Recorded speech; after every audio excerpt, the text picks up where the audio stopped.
Aujourd'hui, c'est un triste jour pour Juan. Après 18 ans passés à Océade, il prend ce dimanche ses dernières photos de clients souriants. Dans quel état d'esprit vous travaillez aujourd'hui ? Très triste. On travaille ici parce que ça fait longtemps qu'on travaille ici, mais aujourd'hui, franchement, c'est triste. Malgré la situation, le maître nageur Boubacar garde le sourire, professionnel jusqu'au bout, mais son cœur n'est clairement pas non plus à la fête, il est même en colère. Le boulot, nous, on peut trouver encore dans d'autres piscines, mais où est-ce que ces enfants, ils vont trouver encore des attractions pareilles, ici à Bruxelles? Je ne sais pas. C'est cette question que je me pose, c'est cette tristesse que j'ai aujourd'hui, quoi. Après plusieurs années de bras de fer, la décision politique est tombée. Océade ne fera pas partie du projet Néo.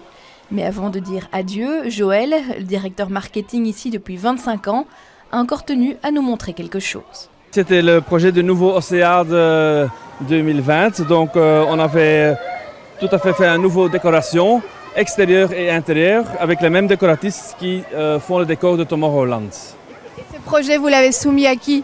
On l'a soumis à tous les politiques de Bruxelles, mais malheureusement, ça n'a pas fait beaucoup d'effet.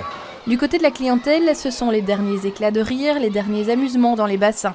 Aucun de ces visiteurs ne comprend qu'une telle page du loisir bruxellois doive se tourner. Oh, je suis vraiment triste. Je suis vraiment triste parce qu'on a grandi avec ça, on a tous les souvenirs. J'ai qu'un seul mot aux responsables, ceux qui ont pris la décision.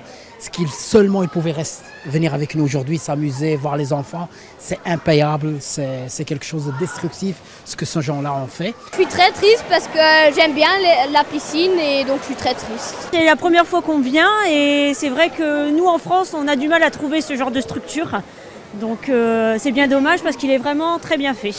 Une déception évidemment partagée par le directeur du lieu, mais malgré l'épreuve, le futur ex-patron d'Océade force l'admiration en restant positif. Quand moi j'avais repris en 98, on avait dit Océade c'est fini, ça n'a plus aucune chance. Et voilà, on l'a amené comme parc aquatique numéro 1, troisième attraction de Bruxelles, et surtout avec des centaines de millions de rires. Et ça a toujours été une source de satisfaction énorme de voir les gens s'amuser ici.